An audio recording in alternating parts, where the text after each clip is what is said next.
मैं बेंगलोर से आया हूँ। मैं जानना चाहता हूँ कि नाम में रुचि होने के लिए नाम जप ही करना है या कोई अन्य साधन भी है? हाँ, उसमें अन्य उसकी उत्साह वर्धन के लिए सबसे प्रधान साधन है सत्संग। साधन को हरि भजन है, कहे सत्संग सहाय।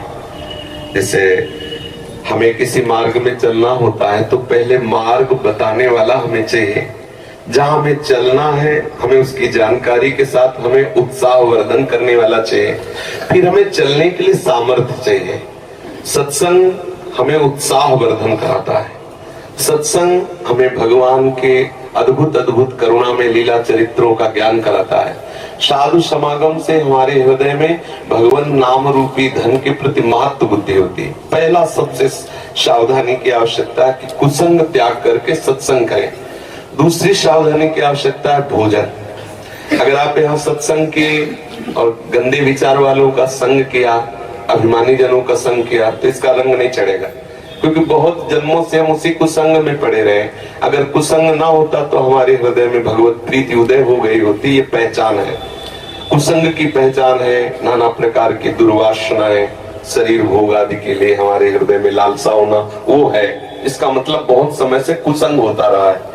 अब कुसंग के संस्कार अधिक होने के कारण सत्संग के संस्कार जब अंदर जाएंगे तो कुसंग को भगाने की चेष्टा करेंगे, और कहीं कुसंग मिल गया तो कुसंग के संस्कार और पुष्ट हो जाएंगे। एक संसार दुष्ट की संगति, ताहू में तुम पुष्ट करावो। विनती करो सकल धर्मिंसो, धर्मी हुए जिन नाम धराओ। सेवक जी कह रहे हो वैसे संसार में दुष्ट स्वभाव की बढ़ोतरी है, और यदि तुम दुष्ट स्वभाव वाले लोगों से मिलते रहे तो तुम्हारा दुष्ट स्वभाव पुष्ट हो जाएगा। फिर आप दीक्षा लेने के बाद भी प्रेम रस का अनुभव नहीं कर पाएंगे। तो हमारा संग पहले ठीक हो, कुसंग का त्याग करके सत्संग करे।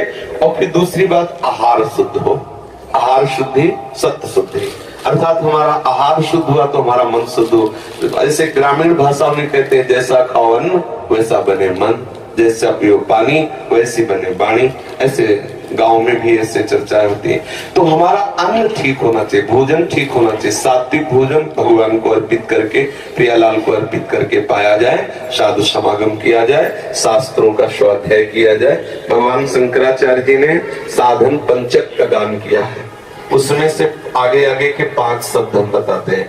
पहला है वेदो नित्यमधीयताम, दूसरा है संगा सत्सु विधीयताम, तीसरा है महावाक्यार्थस्य विचारिताम, चौथा है क्षुद्र व्याधित चिकित्सिताम, पांचवा है एकांते सुखमाश्रिताम अथातो ब्रह्म जिज्ञासा।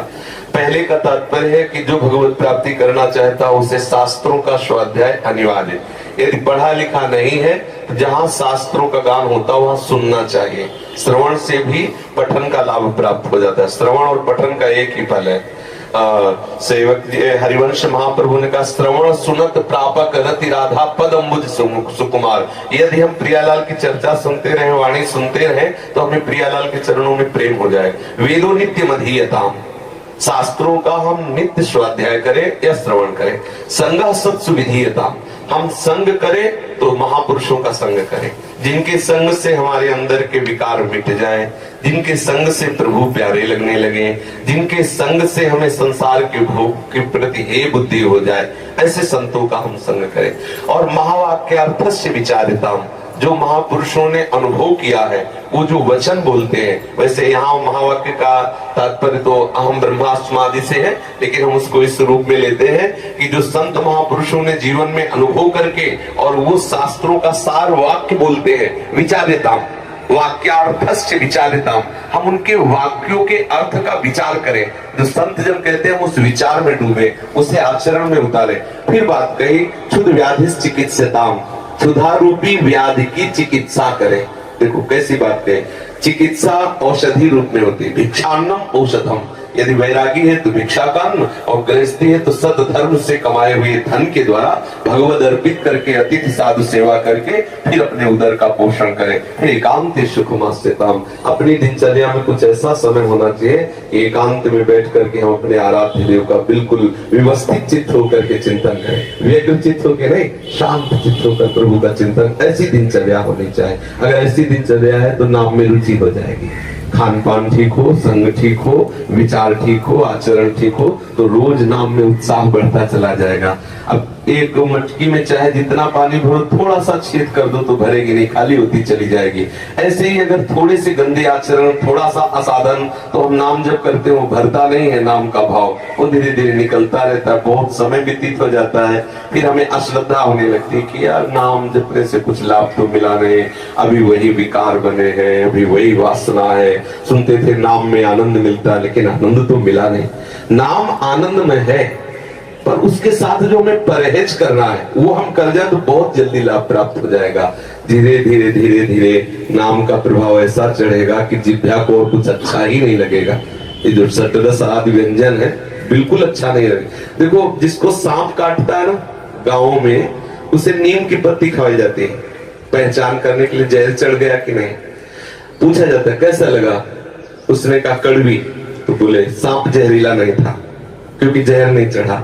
और अगर उसने बोला कि नीम की पत्ती मीठी, तो बोले बस सांप का जहर चढ़ गया। संसार कैसा, तू खा ले, हम बोले नहीं मुझे सुखमय लग रहा है, बोले जहर चढ़ गया। ये काल रूपी सर्प का जहर चढ़ गया, क्योंकि विषय मुझे जो दुख देने वाले वो सुखमय लग रहे हैं। अब झाड़ने फूकने वाले अपना मंत्र शुरू कर देते हैं। संत महात्मा है झाड़ने फूकने वाले, उपदेश दे के मंत्र दे करके उसके विष को उतारते हैं। और जब तक वो विष नहीं उतरता तब तक उसे नीम मीठी लगती है। जब तक तुम्हें संसार के भोग अच्छे लगने लगे, अच्छे लग रहे हैं, तो समझ लो अभी जहर उतर नहीं रहा है। बराबर मंत्र जाप करते रहो, बराबर सत्संग करते रहो, और जहां जहर उतरा तो राधा नाम सुधार समवसी तुम जिह्वास्त में पियो। आंखों से आंसू आएंगे, जिह्वा से नाम निकलेगा, रोम रोम खड़ा हो जाएगा। ऐसा नाम महासुखमय है, पर हम अभ्यास करते रहे। जिन संतों को स्वाद मिला नाच नाच करके जगत को पावन कर दिया, हरि यश गा करके, इसलिए नाम जापक को चाहिए कि भोजन और संग दो पर दृष्टि रखें। भले उपवास करना पड़े, अशुद्ध अपवित्र जिसे हम जानते नहीं, जिसके चरित्र को हम नहीं जानते, उसके हाथ का ना पावे। पता नहीं कौन से आचरण करके कैसा लाया है भोजन, वो हमारी बुद्धि को कैसा प्रभावित कर दे। ये अगर दो बात ध्यान रहे, संग और भोजन, तो हमारा भजन बढ़ता चला जाएगा।